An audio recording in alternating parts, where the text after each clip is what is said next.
What if the biggest threat to a country was not a missile, but its own money? Right now, somewhere over the Persian Gulf, that question is being answered in real time. Before we go any further, if you want to understand exactly what is happening to Iran right now and why so many people are calling this a turning point, do one simple thing.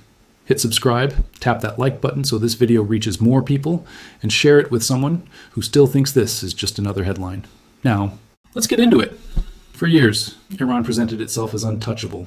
A country that could survive sanctions, survive isolation, and survive pressure from the most powerful militaries on earth. That image has been cracking for months. But this week, it did not just crack. It broke out into the open in a way that even Iran's own leaders can no longer hide. It started with a currency. Iran's national money, the rial, fell past a number that used to sound impossible. More than 2 million rials for a single US dollar. Read that again. 2 million. For ordinary families in Iran, this is not a line on a financial chart. It is the price of bread going up overnight. It is savings that took a lifetime to build, disappearing in weeks. It is parents doing math in their heads at the grocery store, trying to figure out what they can still afford. To understand how strange this number really is, imagine waking up tomorrow and finding out that the money in your bank account is suddenly worth a fraction of what it was worth yesterday. Not because you spent it, not because it was stolen, simply because the paper itself lost its meaning overnight. That is the daily reality millions of people inside Iran are now living through. Prices on basic goods like rice, cooking oil, and medicine are rising so quickly that families are changing what they buy on a weekly basis, sometimes even day to day. Numbers like this do not happen by accident. They are the result of years of sanctions, cut off trade routes, and a government that has been slowly running out of ways to keep its economy breathing. But even that is not the most alarming part of this story. The most alarming part is who started talking about it publicly.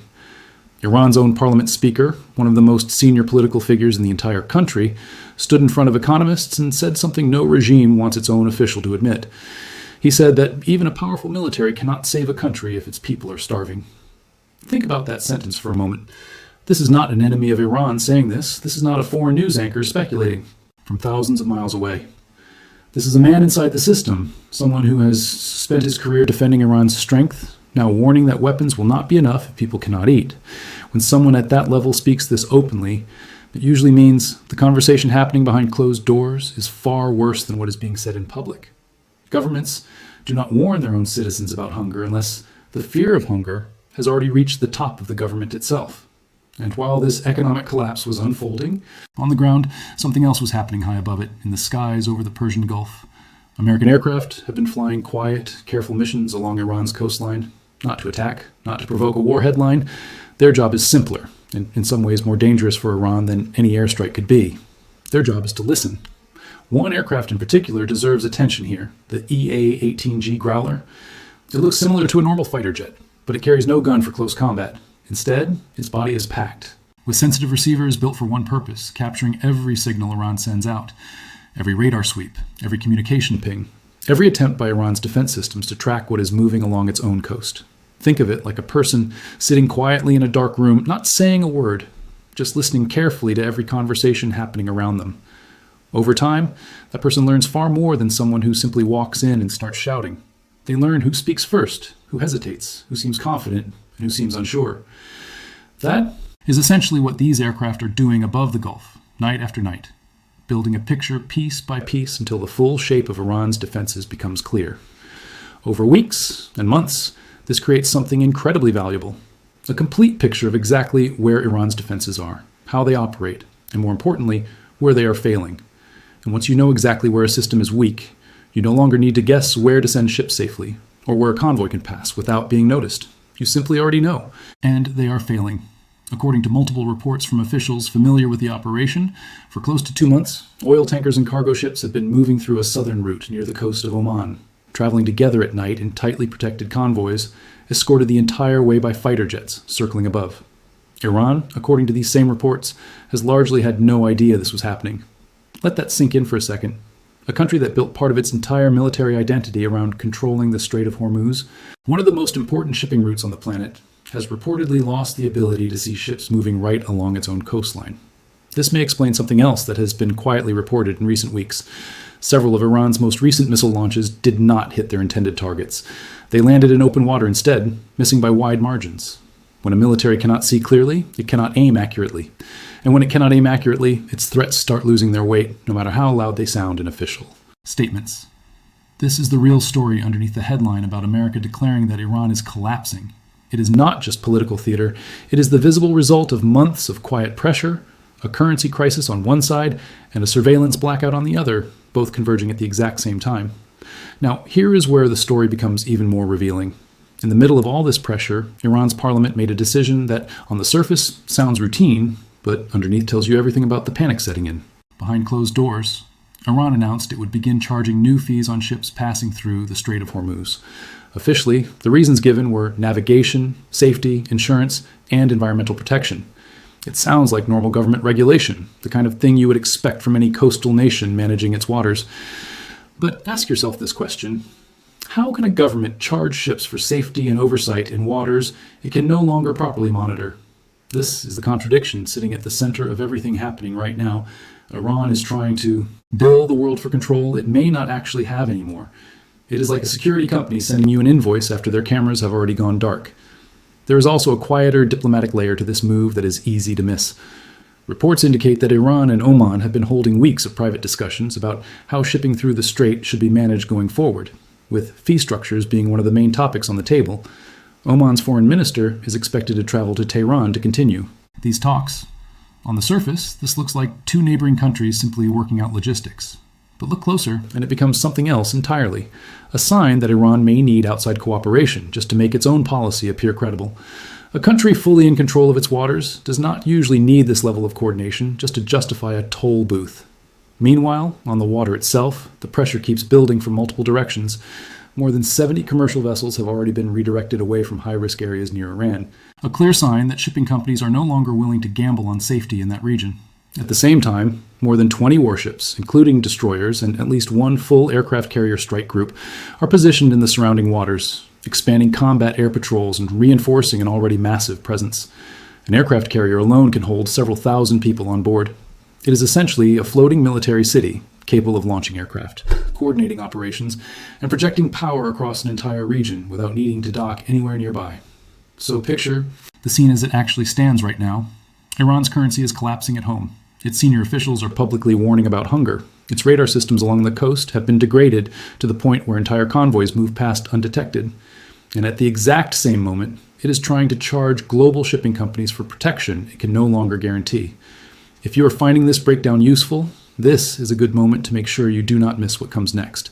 Because the deeper we go into this story, the more this starts to look less like a single crisis and more like several crises hitting all at once. So if you have not already, drop a like on this video right now. It genuinely helps this channel keep making videos like this one, and it takes less effort than scrolling to the next video. Let's talk about what happens inside a country when its ability to see its own borders starts to disappear. This is not just about missing ships or failed missile strikes. It is about something much bigger, the slow breakdown of control from the center outward. When a government cannot clearly see what is happening in its own waters, it starts to lose grip on more than just shipping lanes. It starts to lose grip on its own chain of command. Reports suggest a growing concern inside Iran's military structure. Without functioning radar and surveillance, local commanders along the coast may begin acting on their own, without clear direction from leadership in Tehran. A commander who feels unsupported, unpaid properly, or unsure whether central command even knows what is happening in his area becomes far more likely to make independent decisions. Some of those decisions could involve targeting vessels or responding to situations without authorization from above. This is where the danger shifts from something predictable into something far more unstable. A structured military, even a hostile one, can usually be understood and anticipated, but a fragmented one, where pieces of the system start operating outside central control, becomes unpredictable in ways that are much harder to manage, both for Iran's own government and for anyone watching from outside. This is actually one of the most underappreciated dangers in any regional standoff. Most people imagine that the biggest risk during a tense military situation comes from the top, a president or supreme leader, deciding to escalate. But history tells a different story more often than not. Some of the most dangerous incidents between rival powers have come from local decisions made far from the capital, by officers or commanders reacting to confusion, fear, or a lack of clear instructions. When the center of a government cannot see clearly, it cannot guide clearly either. And in a region already filled with warships, fighter jets, and armed vessels moving constantly through narrow waters, A single miscalculated decision by a single local commander can escalate a situation far faster than any planned military strategy ever could. This is often how internal weakness spreads inside a country under heavy pressure. It rarely starts with a single dramatic collapse. It starts with small cracks. A missed payment here, a commander acting without orders there, a currency losing value, little more each week. Over time, those small cracks combine into something the government can no longer contain quietly. And this is exactly why the currency crisis and the military surveillance crisis cannot be separated from each other. They are not two unrelated headlines happening to occur in the same week. They are two symptoms of the exact same underlying problem. A government that is running out of the resources, both financial and technical, needed to maintain full control over its own territory and its own people. Consider what it actually costs to run a functioning military and government. Soldiers need to be paid. Radar systems need constant maintenance and skilled technicians. Fuel needs to be purchased. Equipment needs replacement parts that often have to be imported. When a currency collapses this fast, every single one of these basic needs becomes harder to meet. It is not simply that citizens are struggling to buy food, although that alone is a massive problem. It is that the state itself is struggling to fund the very systems that keep it functioning and in control. Picture a radar station somewhere along Iran's coastline. It needs electricity running constantly. It needs trained technicians who understand how to repair it when a part fails. It needs replacement components, many of which cannot simply be built locally because of years of sanctions blocking access to foreign technology. Now imagine the budget meant to maintain that station shrinking every single month as the currency loses more value. Eventually, something has to give. Maybe it is a delayed repair. Maybe it is a technician who leaves for a better paying job elsewhere. Maybe it is a system that quietly stops working as well as it used to, without anyone announcing it publicly. Multiply that single station by dozens of similar systems spread across the entire coastline, and you start to understand exactly how a currency crisis on paper turns into a surveillance gap in real life. This is why the Parliament Speaker's warning carries so much weight. He was not just talking about ordinary families suffering, he was talking about something with far bigger consequences. A state that cannot maintain military strength if it cannot maintain a functioning economy underneath it. Weapons do not run on ideology. They run on budgets, fuel, spare parts, and trained personnel who need to be paid on time. Now, here is a detail that often gets missed in coverage like this, but it matters enormously.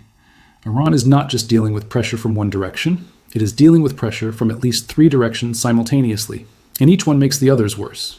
The first is economic, the collapsing currency and the public admission of potential hunger. The second is military and technical, the loss of coastal surveillance and the failed missile strikes that resulted from it. The third is diplomatic and reputational, the awkward attempt to charge fees on a waterway it can no longer fully secure, an action that risks exposing its weakness to the entire world rather than hiding it.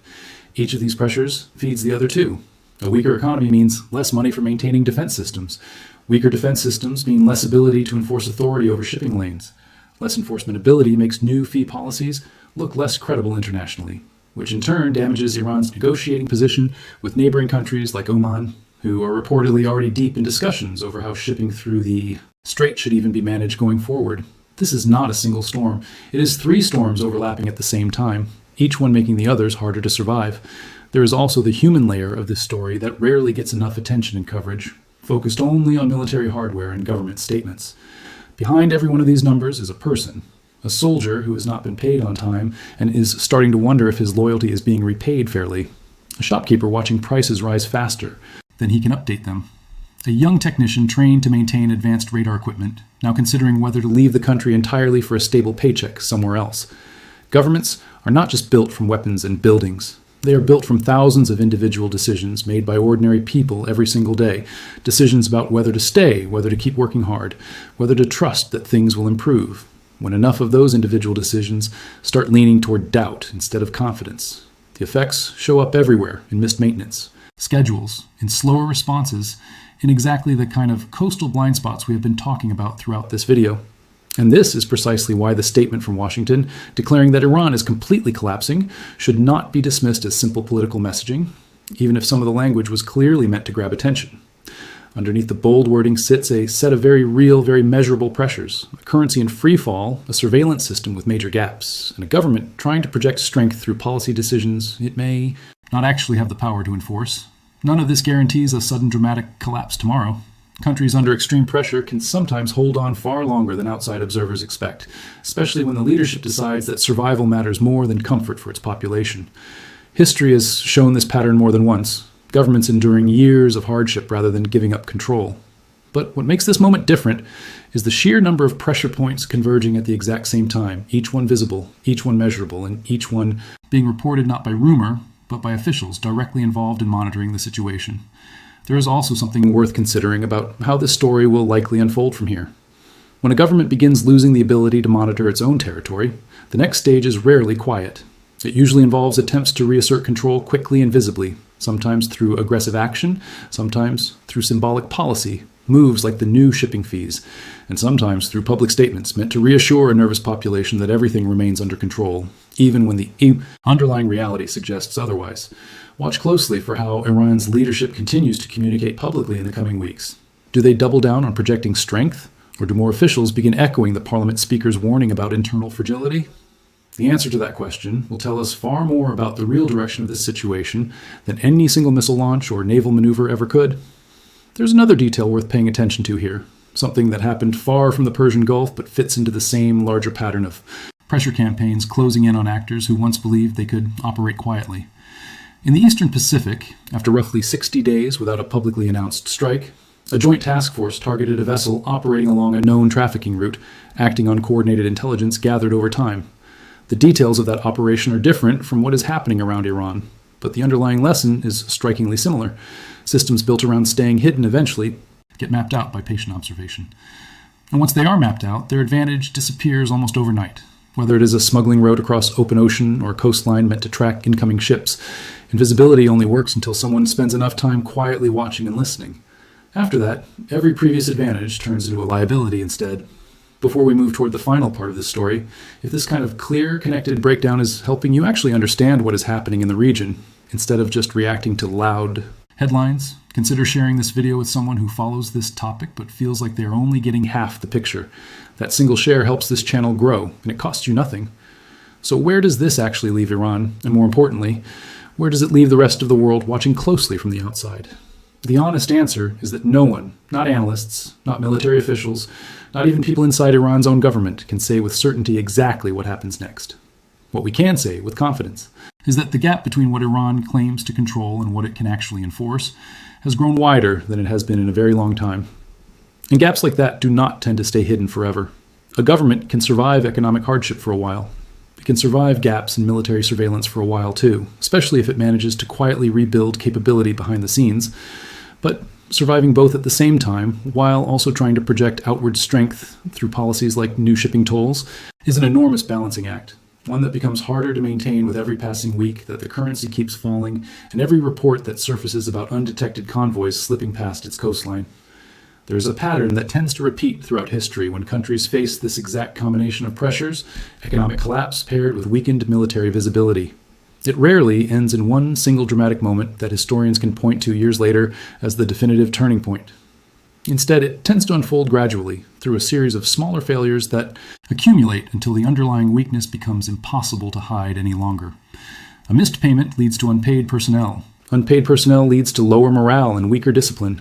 Weaker discipline leads to more localized, unauthorized decisions being made without central approval. And each of these smaller failures becomes another piece of evidence that the system holding everything together is under far more strain than official statements ever admit. We have seen versions of this pattern play out in other regions of the world before, in different decades and under very different governments. A currency begins to slide. Leaders initially dismiss it as temporary. Then officials quietly begin adjusting public statements to prepare people for hardship. Then, almost without anyone announcing it directly, the conversation shifts from talking about strength to talking about survival. Iran's parliament speaker choosing the word hunger rather than any softer term may be one of the clearest signs yet that this shift has already begun happening in real time. Not as a future possibility, but as a present reality being carefully managed in public statements. This means change happens overnight. Regimes under this kind of pressure have shown before that they can adapt, tighten control internally, and continue functioning for far longer than outside observers expect, sometimes for years. Fear of losing power is often a stronger motivator for a government than the comfort of its population, and history offers no shortage of examples where leadership chose to endure hardship rather than step back from confrontation. But adapting to pressure and successfully solving the root causes of it are two very different things. A government can survive by tightening its grip for a while. It becomes far harder to survive that way indefinitely, especially when multiple pressure points keep growing at the same time instead of easing off. This is why the events happening around Iran right now deserve close attention, not because of any single dramatic headline, but because of how many different pressure points are appearing at the exact same time, each one reinforcing the others. A collapsing currency, a parliament speaker publicly admitting the risk of hunger, a military that can no longer fully see its own coastline, a government trying to charge for control it may no longer possess. These are not isolated stories. They are pieces of the same unfolding picture. And whether this leads toward genuine internal change inside Iran, toward a dangerous miscalculation in the waters of the Persian Gulf, or toward a prolonged standoff that continues for months or even years without a clear resolution, one thing already seems certain. The image of total control that Iran's leadership has spent decades building is no longer as solid as it once appeared, and every new report coming out of the region seems to be adding another crack to that image rather than repairing it. Sometimes the loudest collapse is not the one announced through explosions or dramatic declarations. Sometimes it is the quiet kind, a currency slipping lower every single day, a coastline that can no longer be watched properly, and senior officials choosing their words more carefully because they know exactly how fragile the situation underneath them has become. That is the kind of collapse that history often remembers most clearly, not because of how loudly it announced itself, but because of how long it was quietly building before the rest of the world finally noticed. Power, in the end, is not only about how many missiles a country owns or how many ships it can send into contested waters. It is about whether the machinery underneath all of that, the currency, the command structure, the trust between a government and its own people, is still working the way it needs to. Right now, in Iran, several pieces of that machinery appear to be slipping at the exact same time. A currency losing its meaning day by day. A coastline that can no longer be fully watched. A senior official choosing to say the word hunger out loud instead of hiding behind familiar language about strength and resilience. None of these alone would necessarily define a nation's future, but together, arriving at the same moment, they tell a story that is far harder to dismiss as ordinary political noise. The world has seen governments face this exact kind of convergence before, and the outcomes have never followed a single predictable script. Some regimes tighten their grip and endure for years longer than anyone expected. Others reach a breaking point that even their own leadership does not see coming until it is already happening. What makes the coming weeks so important is not that we already know which path Iran is on. It is that, for the first time in a long while, the signs pointing towards serious internal strain are no longer whispered rumors from anonymous sources. They are appearing in official statements, in currency markets, and in patterns of missed radar detections that officials themselves are now confirming on record. So the real question is not whether Iran will collapse tomorrow or next month or even this year. The real question is simpler and in some ways more unsettling. How much longer can a government keep claiming full control over its waters, its economy, and its own military, while every measurable sign points in the opposite direction? At some point, the distance between what a government says and what a government can actually do becomes impossible to hide, no matter how carefully worded the official statements are. We will continue tracking this story closely because everything happening right now, the currency, the coastline, the quiet warnings from Iran's own leadership, suggests that this is not the end of a chapter. It feels much more like the beginning of one. If this video helped you see the full picture behind the headlines, make sure you are subscribed so you do not miss the next update the moment. This story develops further because, based on everything unfolding right now, this is very likely far from over.